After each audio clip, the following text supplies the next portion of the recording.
माझं नेहमी म्हणणं असतं की जेवढे जास्त गुरु असतील तेवढं उत्तम आहे. 3 act structure definitely helps you, kind of liberates you.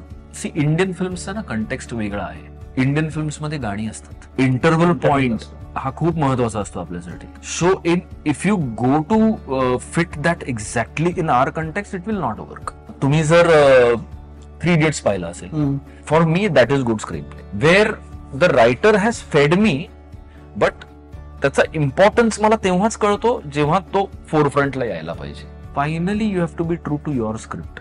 Duniyadari novel मध्ये MK हे खूप महत्वाचं पात्र आहे.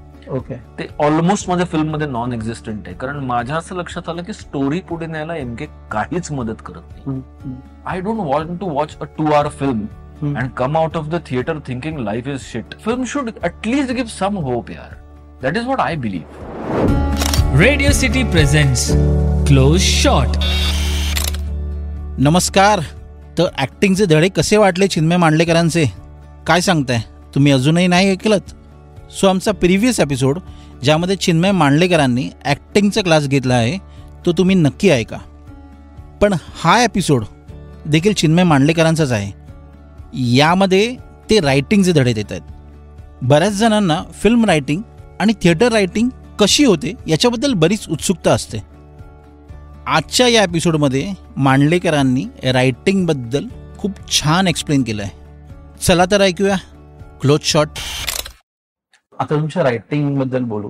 तुम्ही अभय परांजपे सरांना असिस्ट त्यापासून सुरुवात केली. तुम्ही सीडफील्ड वाचलाय, रॉबर्ट मॅकी वाचलं आहे. यांच्या सगळ्यांच्या पद्धती करा वेगवेगळ्या आहेत. Completely. आणि अभय परांजपेंच्या आता तुम्ही अनुभव केला असेल त्या प्रकारे. तुम्ही ज्या वेळेला लिहिता त्यावेळेला त्या 3 ऍक्ट स्ट्रक्चरने लिहिलं जातं की कॉन्टेंट वाईज लिहिलं जातं? कशा प्रकारचं तुमचं ज्या वेळेला कॉन्सेप्टच सुचते त्यावेळेला कशा प्रकारे तुम्ही लिहिता? See, best is to amalgamate all the different. म्हणजे माझं नेहमी म्हणणं असतं की जेवढे जास्त गुरु असतील तेवढं उत्तम आहे. Okay, 3 act structure definitely helps you. It kind of liberates you. म्हणजे जे सीडफील्डनी जे घालून दिलेलं स्ट्रक्चर आहे एक 3 ऍक्ट स्ट्रक्चर, मग प्लॉट पॉइंट 1, प्लॉट पॉइंट 2, मग त्यांना अगदी कुठल्या पेज नंबरवर काय यायला हवं साधारण हे पण डिफाईन केलं ऑलमोस्ट. मी तितकं ते फॉलो नाही करत, कारण सी, इंडियन फिल्मचा ना कंटेक्स्ट वेगळा आहे. इंडियन फिल्म्स मध्ये गाणी असतात. इंडियन फिल्म्स मध्ये आपण जनरली इंटरव्हल पॉइंट हा खूप महत्वाचा असतो आपल्यासाठी. Correct. So if you go to fit that exactly in our context, it will not work. But again, what is that person trying to say? That is very understand the essence of it. माझ्यासाठी सीडफील्डचं महत्वाचं काय आहे की when he says की तुमचा जो setup आहे तो तुमचा पहिल्या 20 पानामध्ये तुमचा सेटअप झाला पाहिजे. Now that helps Wien you structure a screen play. That really helps you, because a non structured screen play म्हणजे तो कधी कधी चांगलाही असू शकतो, तो रॉही असतो कधी कधी. It helps. But most of the times अचानक फिल्म मेकर काहीतरी असं इंट्रोड्यूस करतो शेवटच्या 20 मिनिटात जे तुमचं असं होतं की हे आत्ता का सांगतोय आम्हाला? Okay, how is this important नाव? तुम्ही उदाहरण देऊ शकाल या शेवटच्या पॉइंटवर? मला नाही, मी नाव घेतलं तर मग ते उदाहरण आलं तर खूप प्रॉब्लेम होईल. सगळं I recently saw a film, I tell you, I recently saw a film, a Marathi film.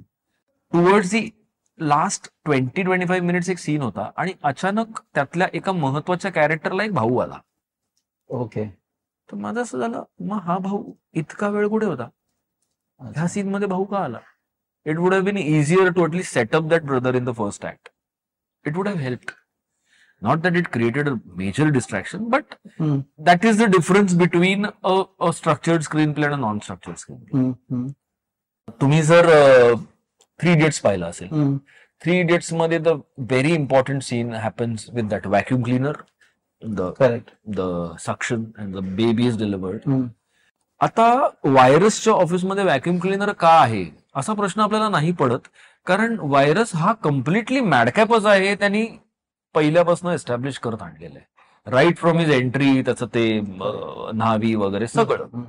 Okay, if you observe the scene where they go to steal the papers, the Xerox machine and everything, तिकडे एका frame मध्ये तुम्हाला दिसतं की ते Xerox काढत असतात आणि मागे एक व्हॅक्युम क्लिनर ठेवलेला आहे.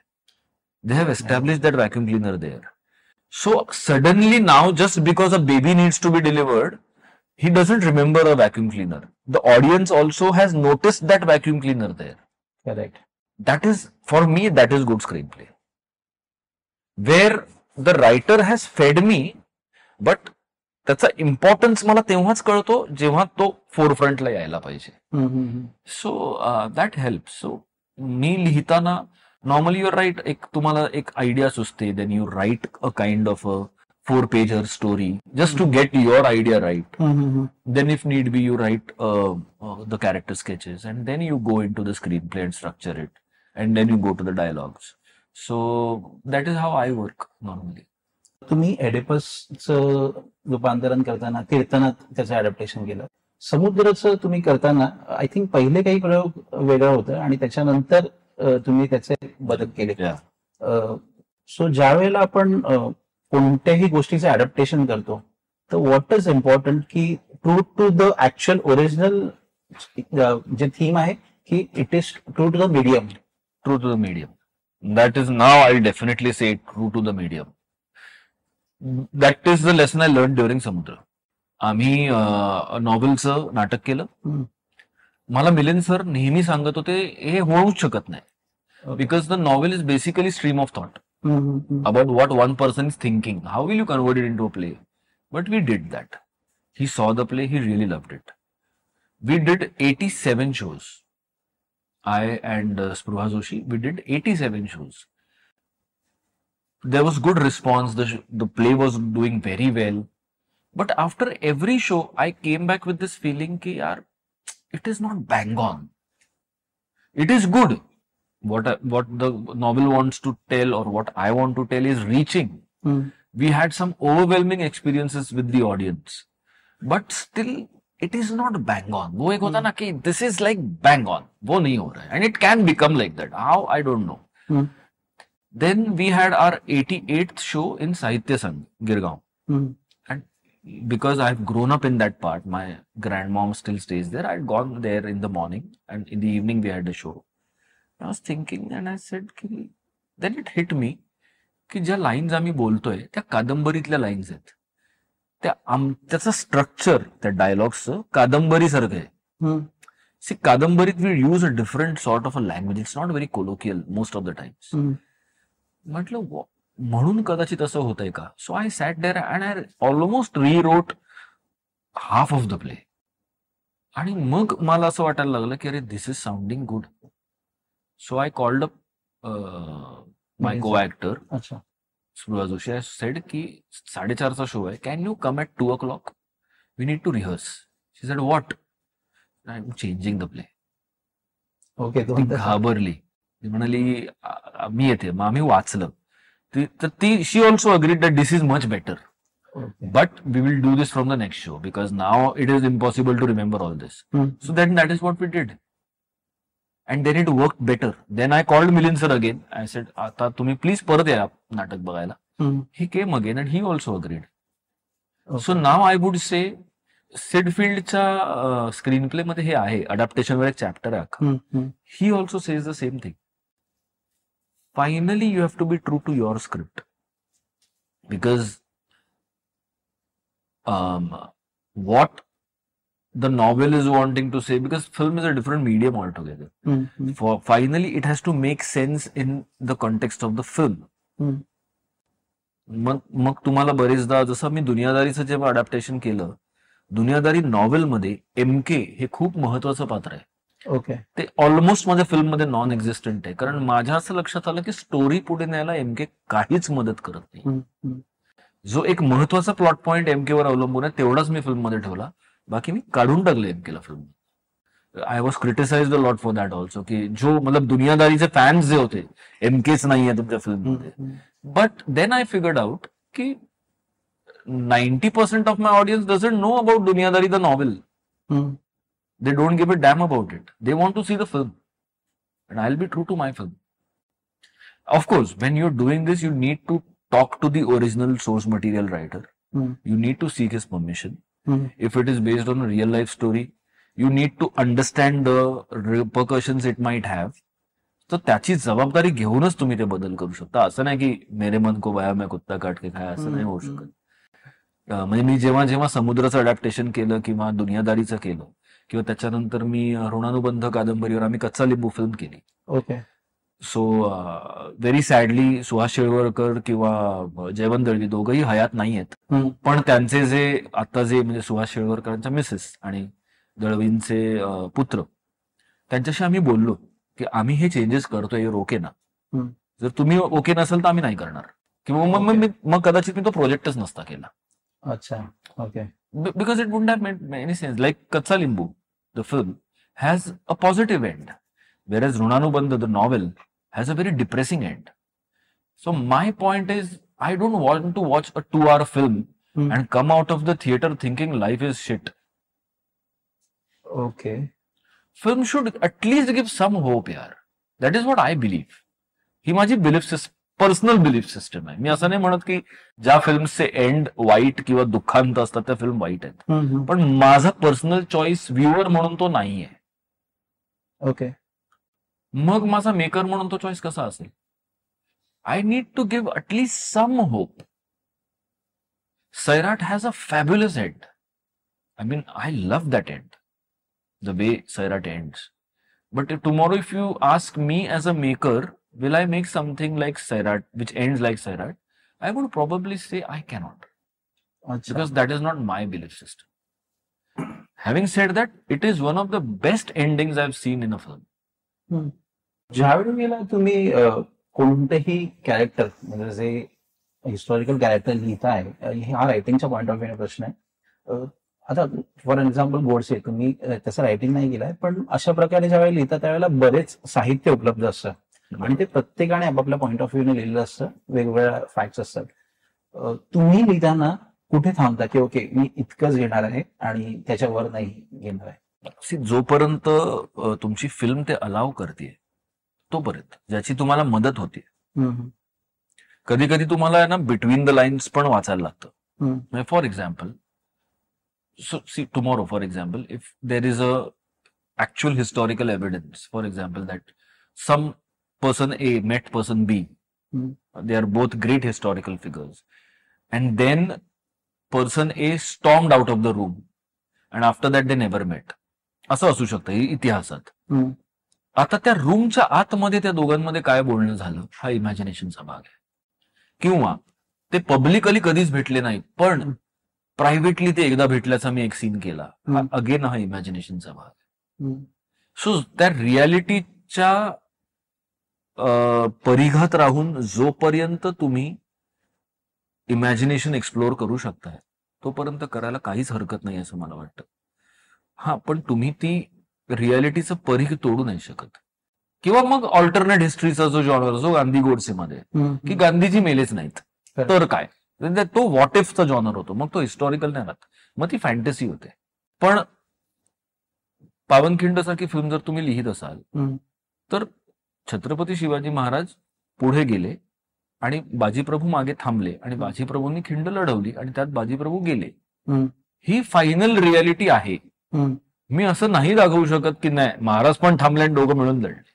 करेक्ट. हे कधीच नाही होऊ शकत. दॅट विल बी, म्हणजे मला त्या दिवशी हाणतील लोक धरून. So that cannot happen. आता ते जात असताना त्यांच्यात काय बोलणं झालं असेल, त्यांनी काय एकमेकांना ते कसं गुड बाय म्हणाले असतील, ह्याचा एक इमॅजिनेटिव्ह पार्ट तिकडे येतो ना तुमच्या फिल्ममध्ये. ओके. सो तेवढं मला नेहमी असं वाटतं की it's a very responsible job. जबाबदारीचं काम आहे खूप ते करणं. तुमची मुलं हे क्लासिक सिनेमा खूप बघतात, तुम्ही मेन्शन करता बऱ्याच. माझी मुलगी बघते, मुलगा नाही बघत. अच्छा. सो ही आवड ही कशी तुमच्या थ्रू मिळाली की ती क्लासिक सिनेमा, म्हणजे आता इनफॅक्ट माझं जनरेशन किंवा माझ्या नंतरचं देखील जनरेशन नाही तितक्या क्लासिक सिनेमा पाहत आहेत, तर ती आवड कशी निर्माण? नाही, ती तिची निर्माण झाली. मी काय त्याच्यावर थोपलेलं नाहीये. एक काय आहे, कारण मी आणि माझी बायको आम्ही दोघे खूप फिल्मी आहोत. सो आम्ही बरेचदा रात्री आपली जुनी 90sची गाणी बघत बसतो किंवा आम्ही जुन्या फिल्म स्वतः खूप बघतो. सो त्यावेळेला मुलंही बघतात.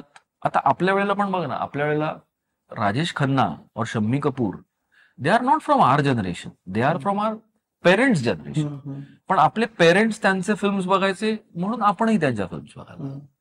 आमच्या जनरेशनचा हिरो कोण होता? Amitabh Bachchan. And after that Sanjay Dutt, Sunny Deol and all these people. आता मी जेव्हा लॉकडाऊनच्या वेळेला स्पेशली जेव्हा असं व्हायचं की यार अभी त्रिदेव देखते आज चलो बैठ के, so then my daughter also used to watch. Then one fine day she said मी की मला वो कौन थी बघायचंय. मग तिने वो कौन थी बघितलं. मग मी तिला म्हटलं तू वो कौन थी बघितलंस, आता एक महल नावाचा पिक्चर तुला दाखव, विच इज स्टील ओल्डर. मतलब महल इज इन 1949 चं का काहीतरी फिल्म आहे. अशोक कुमार आणि मधुबाला, आएगा आने वाला गाणं त्याच्यात. So I showed her Mahal, she watched Mahal also. My son doesn't watch all this, he watches Avengers Endgame, clear cut. He is not interested in all this, but she has certain like for it. म्हणजे तिचा एक funny किस्सा मी सांगतो तुला. त्यांच्या शाळेची picnic गेली होती. There is this museum of films which NFDC च्या ऑफिस आधी जिकडे होतं तिकडे ते म्युझियम केले त्या लोकांनी, खूप छान म्युझियम केलं on Pedder road. So they had gone there, school picnic. So there is this life-size cutouts of all the actors, right from Ashok Kumar to Shah Rukh Khan to everybody. So my daughter went and told her teacher that I want a picture with Vinod Khanna's this thing, the cutout. So her teacher called me. How does she know Vinod Khanna? So she has watched his films and she likes him. She thinks he is one of the most handsome men she has seen in her life. So her teacher said, I was very surprised because these kids don't know Vinod Khanna and everybody. Amitabh Bachchan also, they know this is some grandfather. They don't know young Amitabh Bachchan. Rishi Kapoor they know as Ranbir Kapoor's father. But she has that liking. So त्याच्यात काय ते तिचं credit आहे, आमचं काहीच credit नाही त्याच्यात. Actor आणि रायटर म्हणून तीन फिल्म्स कोणत्या रेकमेंड करू शकता? This is the most difficult question. पण ऍटलिस्ट ऍज अ रायटिंगचा अभ्यास म्हणून किंवा ऍक्टिंगचा अभ्यास म्हणून कोणते रोल्स तुम्ही इंटरनॅशनल आणि इंडियन रायटर म्हणून बापरे खूप आहेत यार, टॉप ऑफ द माइंड. मी असं म्हणेन, see I will not name films but I will name a few directors like Vijay Anand. You need to watch all Vijay Anand films. Please watch them if you have it. Jewel Thief, तुझा Teesri Manzil, Guide. The sheer versatility of that man. Suspense thrillers, murder mystery, to a philosophical film like Guide, to Tere Mere Sapne. He has done it all. A very soft romantic comedy like Tere Ghar Ke Samne. Tere Ghar Ke Samne is a film which has that song Dil Ka Bhanwar Kare Pukar. Entirely shot in Qutub Minar. And especially for song picturization. Brilliant songs and brilliant picturization of those songs. So Vijay Anand is one filmmaker one needs to follow. One needs to see what he has done. Godfather is one film which is like a textbook film, which I recommend everybody. Dekho ye film. For screenplay purposes, films like Godfather, films like American Beauty. Wonderful films, wonderful screenplay. Then there is this film called Thelma and Lucy. Wonderful screenplay again. सिडफिल्ड जास्त त्याच सिडफिल्डची ती textbook film आहे, ती पण खूप छान आहे. Actor म्हणून well all the performances of Kamal Haasan sir, I am a huge fan. All the performances of Naseeruddin Shah sir. And you should also watch their bad films. क्योंकि फिल्म बहुत गंदी है बट ये बहुत अच्छा काम कर रहे हैं उसमें. Naseer sir has done so many films, commercial typical films where the films are crap. Films like Vishwatma, films like Tridev, so many of them. But he is bloody bang on in all those films. So these films. I recently follow this actor from Malayalam film industry called Suraj Venjaramadu. If you have seen this film called The Great Indian Kitchen, he plays the husband in that film. He is a phenomenal actor. आता ही selfie नावाची एक film आली अक्षय कुमार आणि इम्रान हाशमीची. त्याची जी original film आहे driving licence, त्याच्या driving licence मध्ये त्याने इम्रान हाशमीने जो रोल केला तो त्याने रोल केला. Please watch that film. It is on Amazon prime.